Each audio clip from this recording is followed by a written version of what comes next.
Hey, lovelies. I wanted to jump on and just speak to a couple of things that I've been feeling into. I did a really big land clearing yesterday, which was super interesting. The land seems to speak of such potent stories that sometimes we can't grasp when we're so busy in our day-to-day lives, right? So I wanted to talk to what it actually takes for us as individuals, conscious beings, energetic, multidimensional people to make choices that are aligned with as much emotional and spiritual nourishment as possible.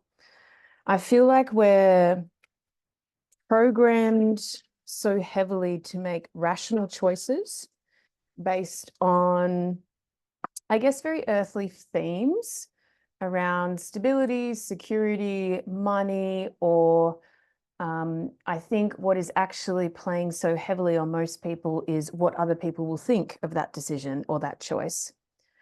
But when we go towards all of the decisions we need to make, all the choices we need to make on an everyday basis, right? And there's a lot of them. Decision fatigue is real. When we put the lens of what will be the most emotionally and spiritually nourishing option for me to take, because in my experience, people sit around waiting for a sign from spirit about, what's the best choice? What should I do? Open the door. And it seems to me that it's the other way around. Spirit's really saying, what do you want us to back you up with? What do you want energetically for us to fulfill within you? How can we support you? How can we be the cheerleader in the background? How can we make those arrangements for you?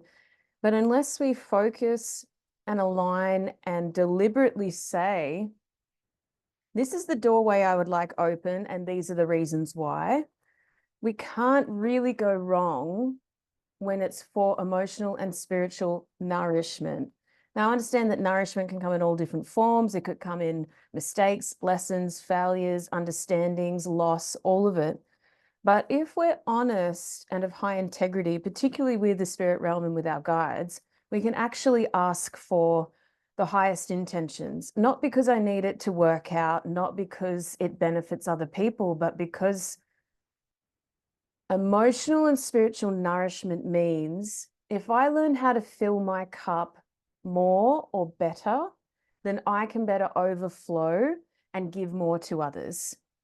This is the dichotomy between being of service to others and being of service to self. And where does the line of selfishness or overgiving or self-sacrificing or martyrdom or all of those things, where are those boundaries? And I think it comes back to our intentions every single time. What are our intentions for allowing spirit to open that door for us? And how much self-responsibility are we going to take for when that door opens? The conditions of our emotional and spiritual nourishment are outside of our control. We don't get to decide exactly how we're going to get the nourishment. We ask for, I would love this door to be opened for the intention of nourishment in these areas. And I'm looking towards feeling a greater sense of fulfillment spiritually and emotionally, maybe in your relationships, maybe with your guides. And then that relates to, based on that door opening, I then align with the necessary responsibility that it takes to move forward into that nourishment, to get that nourishment, to action it, to be held accountable for what I'm asking for. And that accountability comes back for me to the resources of, am I willing to put in the time, energy, money to go through the experience to get my nourishment? And do I have ownership of that? Right? Because we make these mistakes sometimes around, please, spirit, open the door. When we know deep inside our bodies, we don't have the time, the energy, the money, and the supportive relationships, that if that door opens and it's more chaotic than we think it's going to be, it's more wonderful than we think it's going to be, it's more devastating than what we think it's going to be, we have to go back to that first step and say, right now, if I'm craving and wanting and desiring all of the things, am I seriously sitting down and asking for spirit for a specific flavor or intentional alignment with what aligns with my highest needs, but then being very real and responsible about what do I have to back myself and support myself when that door opens, knowing that I can't possibly know what's on the other side. Now, most people would never ask for the door to be open because they're scared of the what ifs on the other side. So they sit in stagnation and complaint and the pity party of, well, nothing works out for me. But I think the missing link is if we can focus on exactly what we intend for ourselves. And most of the time, I think you can feel it in your body. You can feel an opportunity coming. You can feel something on the horizon. You can certainly feel that something's shifting and changing in the background. But we have to prepare our resources. So if there's a personal winter coming, are we prepared to rest? Do we have the time and space to go into the introspection? Do we have what it takes to honor the winter phase? So it's winter for us down here. For a seasonal winter, we've got to make sure that the firewood is chopped. We've got to make sure that the heating works. We've got to make sure that we have enough warm clothing. We've got to make sure that all of those things are in the right preparation phase. And it's no different for our spiritual lives and our emotional lives. So if you ask spirit for more learning, more growth, more understanding, more experience, or a deeper connection, do we have what it takes to fulfill that? Because a lot of people forget the intentions that they put out into the universe, and then 6 or 12 months later, when they're deep in it, they're all of a sudden crying out, why is this happening to me? And I've heard so many times over my life, Spirit said, you asked for it. You asked for the door to be opened. We opened the door, but yet we negate our own power, don't we? We negate how strong that intention can be. We forget just how important that strong-willed alignment and how much your guides are listening. They're waiting and listening to be such a supportive force for you at all times, but we have to be clear, and then we have to understand when we go through these passages that they're facilitating that. So it can lead to a lot of confusion when we say, open the door. And when the door opens, we say, that's way too much, close the door. Or I didn't realize it was going to be personal winter. That's not what I asked for. They said, well, emotional, spiritual nourishment usually comes from introspection and depth and connection and discipline and all these other things that develop our skills. But when we have that diligence, when we know our power, and we can sit down with our guides and say, okay, I'm ready for this endeavor, for this quest, for this next phase, then we prepare ourselves for whatever that phase brings. Now, in my opinion, the only thing that you need for the next spiritual chapter to be open is a regulated nervous system, so that you can come from a place of safety, so that courage is more accessible to you, so that you can rest when you need to rest, bounce back when you need to bounce back, and know that you can go to the extent of your capacity as well. Dysregulated nervous systems means you're in fight and flight the minute that door opens and you think, oh, it's too much, I can't, all of these processes go off, cortisol soars, and you're in a heap, right? And Bear just comes through to remind us that the power of the bear is that they hibernate for so long. They prepare their bodies, they prepare their minds, they go into a deep introspection. That is their deepest winter. And they shut down all of that power and keep themselves safe. And then they emerge as quite possibly the most powerful things in the forest. And the abundance that comes from that, and the huge amounts of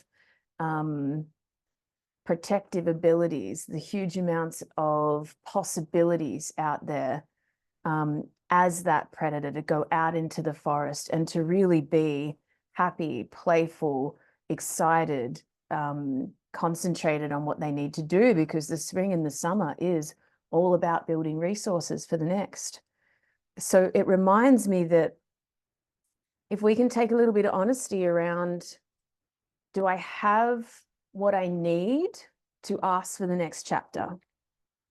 And if I have what I need, am I organized enough to know that when that chapter is upon me, that I can willingly take it and courageously step off into the unknown, because your guides are not going to send you a vision of this is how it's going to work out, particularly when we ask for that nourishment, when we ask for the depth of connection, when we ask for fulfillment, when we ask for that deep emotional plane and a spiritual plane as well. We are really asking for whatever it takes to get us to a place of more experience, more wisdom, more fulfillment, more satisfaction, more depth, more connection within ourselves, outside of ourselves, with people, plants, nature, the whole thing.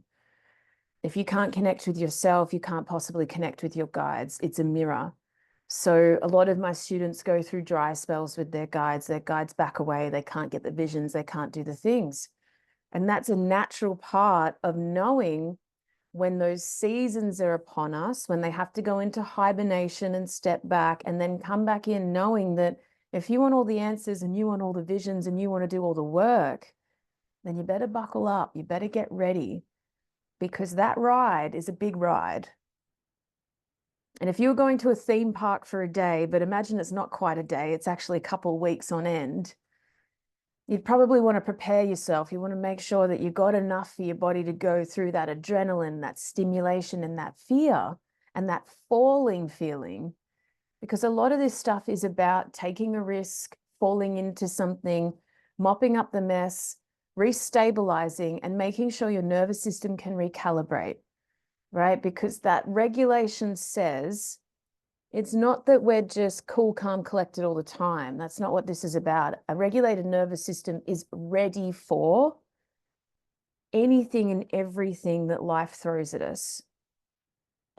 And if we're regulated, if we feel safe most of the time, if we're honoring our needs, if we are clued onto our own self-care, if we have boundaries and all those things that we need to prioritize that safety within ourselves at all costs, it means that when life throws me a curveball, I go, wow, okay, unexpected, surprising, thank you, Spirit. How do I integrate and bounce back, right? And that is my top priority, right? And I think that's really important. How do I get back to me? How do I get back to my flow as quickly as I can, knowing that before that sense of safety and regulation kicks in, I don't expect myself to feel safe, sorted, secure, hugely abundant, thinking properly, processing properly, making excellent decisions. It's really the key of regulate first, then ask for the next chapter, then organize what we need to go through that chapter with as much regulation as possible, and then come out as curious as we need to be around what is going to change my thought patterns here, what is going to change my belief systems, what is going to tickle my fancy with what is now fulfilling, what new ideas do I have, what can I create with what I've been through, so that we're not just doing and reacting all the time, and we're not just sitting and pondering all the time. It's really this ebb and flow that Bear teaches us. The most beautifully creative people that I know tend to have, I guess, successfully creative, they're doing their craft and they're doing it well, seem to have this deep inner wisdom, or possibly just through trial and error like most of us, around the surges of creation and what it takes to integrate that creation, and this conceiving pregnancy phase with it too.